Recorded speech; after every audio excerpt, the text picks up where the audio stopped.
যুবকরা সভ্যতা পা তুলে এবং হাওয়া ঘুরিয়ে দেয়। এই দেশের যুবকরা প্রমাণ করেছে তারা পা তুলেছে, হাওয়াও ঘুরিয়ে দিয়েছে।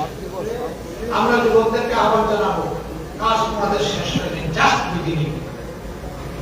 তোমরা একটা স্বৈরাচার এই দেশ থেকে তাড়িয়েছ, কিন্তু স্বৈর মানসিকতা এই দেশ থেকে এখনো যায়নি। এটাকে নির্মূল না করা পর্যন্ত লড়াই অব্যাহত থাকবে ইনশাআল্লাহ।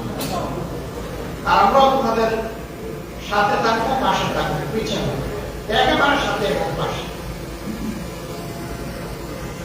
বাংলাদেশ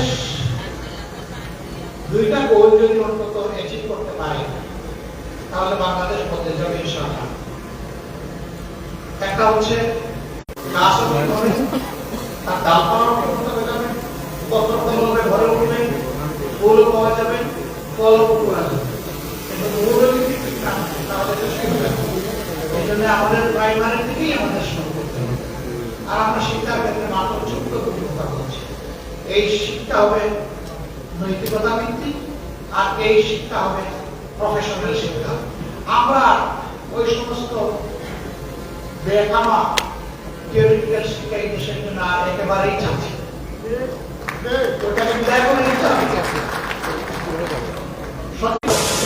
সত্যিকার অর্থে justice for all and equal, সবার জন্য বিচার, সুবিচার এবং সকলের জন্য সমান বিচার, এটাই নিশ্চিত করতে হবে।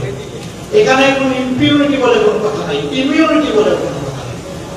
এখানে জাস্টিসকে জাস্টিসের জায়গায় সন্তুষ্ট হয়ে একটা মজলুম সম্পর্কে যেভাবে আপনারা তুলে তুলে নিয়েছেন, বুকে তুলে নিয়েছেন, হাত বাড়িয়ে দিয়েছেন, আমরা সিম্পলি আপনাদের কাছে চিরজীবনের জন্য দেশবাসী। আমাদের এমন একটা সময় ছিল আমরা আমাদের কোনো ঠিকানা খুঁজতে পারতাম।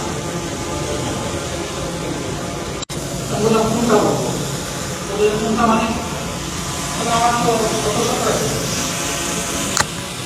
এই অবস্থায় আপনি আমাদের সাথে একটু হালকা আনন্দ ভাগাবেন, বলছিলাম মস্করা করতে হবে।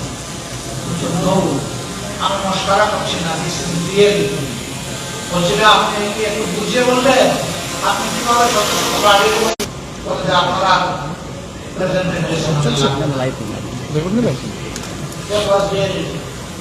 আমাদেরকে আশ্রয় দেওয়ার মানে ছিল নিশ্চিত ভাবে জীবন, ইজ্জত এবং সম্পদের ঝুঁকি নেওয়া।